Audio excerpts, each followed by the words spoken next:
요즘 수소차에 관심이 많습니다. 수소차를 포함한 친환경 차들은 모터, 공조 시스템, 배터리 충전 시스템 등 주요 부품이 사용되고 커먼 레일이나 고압 인젝터 같은 부품들은 사용되지 않습니다. 수소는 기술적으로는 물을 전기분해하거나 석유에서 얻을 수 있습니다. 그러나 기술적으로 가능하다라는 것과 상업적으로 이용할 수 있다는 다른 차원의 문제입니다. 지금부터 수소차가 성공하기 어려운 7가지 이유에 대해서 알아보겠습니다. 첫 번째, 높은 에너지 비용. 수소는 CNG를 분해해서 수소와 이산화탄소로 열분해하고 거기서 얻을 수 있습니다. 에너지 효율을 고려한 비용은 수소차가 CNG의 2배 정도가 됩니다. 아울러 CNG는 탄소와 수소 화합물이기 때문에 CNG를 만들 때 CO2가 발생하게 됩니다. 두 번째, 높은 인프라 비용. 수소 충전소 1개를 만드는데 30억에서 60억 정도가 든다고 합니다. 기존의 주유소나 전기 충전소 개설 비용과 비교하면 상당히 많이 들어가는 편입니다. 일본은 인프라 비용을 도요타, 혼다, 닛산 등 3개사가 2015년부터 2020년까지 총 50억에서 60억 엔 정도 지원하는 것을 검토한다고 합니다. 이 돈으로 몇 개를 지을 수 있느냐? 일본에서도 이 돈으로 수소 충전소 10개 정도밖에 짓지를 못합니다. 국내의 경우 충전소 비용을 현대에서 단독 부담할지 아니면 세금이 투입될지는 알 수가 없습니다.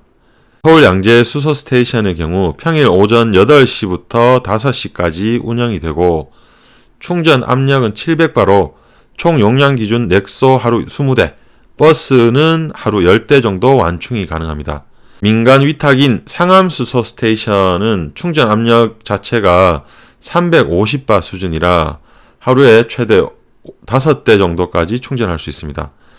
넥소 완충 비용은 35,000원 정도 나온다고 하는데요. 민간 주유소처럼 수소 스테이션을 차리기가 힘든 이유 중에 하나입니다. 비용과 더불어서 수소 충전 인프라는 엄격한 입지 규제와 운반 차량의 도심 통행 제한, 그리고 시민들의 막연한 폭발 불안감으로 인해 부지 확보에 어려움이 많은 편입니다. 세 번째, 충전 시간 문제. 일반적으로 수소는 압력으로 충전을 합니다. 실제 충전은 3분에서 5분이지만 수소 스테이션 시설의 예냉과 예압 시간이 필요하기 때문에 다른 조건이 충족된다 해도 현재 기준 1시간에 5대 이상 충전하기가 힘듭니다. 네 번째, 수소 탱크로 인한 공간의 문제. 수소 탱크는 공간 효율이 나쁘고 경유와 천연가스 같은 기존 에너지 양을 차량에 탑재하기 위해서는 거대한 탱크가 필요합니다. CFRP 같은 고가 재료를 써도 고압으로 압축하기 위해 설계상 공간을 줄이기가 쉽지 않습니다.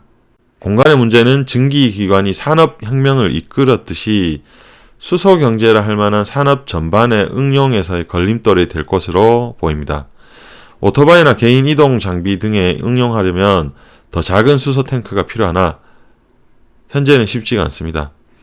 배터리의 경우 휴대폰 배터리 크기에서 자동차 배터리, ESS 크기까지 다양하게 개발된 것과 비교하면 대조적입니다.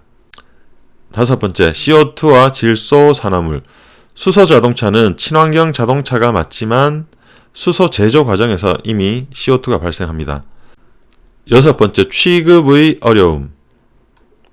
수소는 무색, 무취하고 가연성 기체인데 분자량이 작기 때문에 수지 및 고무 부품을 투과하여 외부로 새는 성질이 있습니다.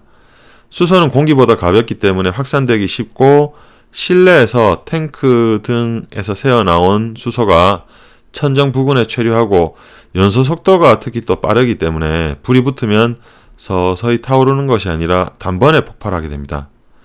특히 전기 설비의 아크나 불꽃 주변에서는 이런 새는 수소가 발화로 이어질 가능성이 있습니다.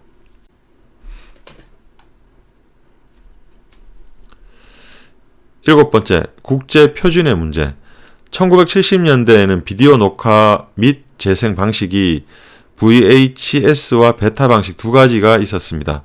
당시 소니의 베타 방식이 기술적으로는 더 우수하다는 평가를 받았음에도 점유율이 낮아서 결국 시장에서 사라져 버렸습니다. 현재 전 세계 자동차 생산국들은 전기차를 생산하고 있습니다. 수소차는 한국과 일본 정도만 양산하는 수준입니다. 시장에 참여하는 플레이어들이 많으면 가격도 빨리 내려가 기존의 자동차와 가격 면에서 경쟁할 만할 건데 현재는 그렇지 못합니다.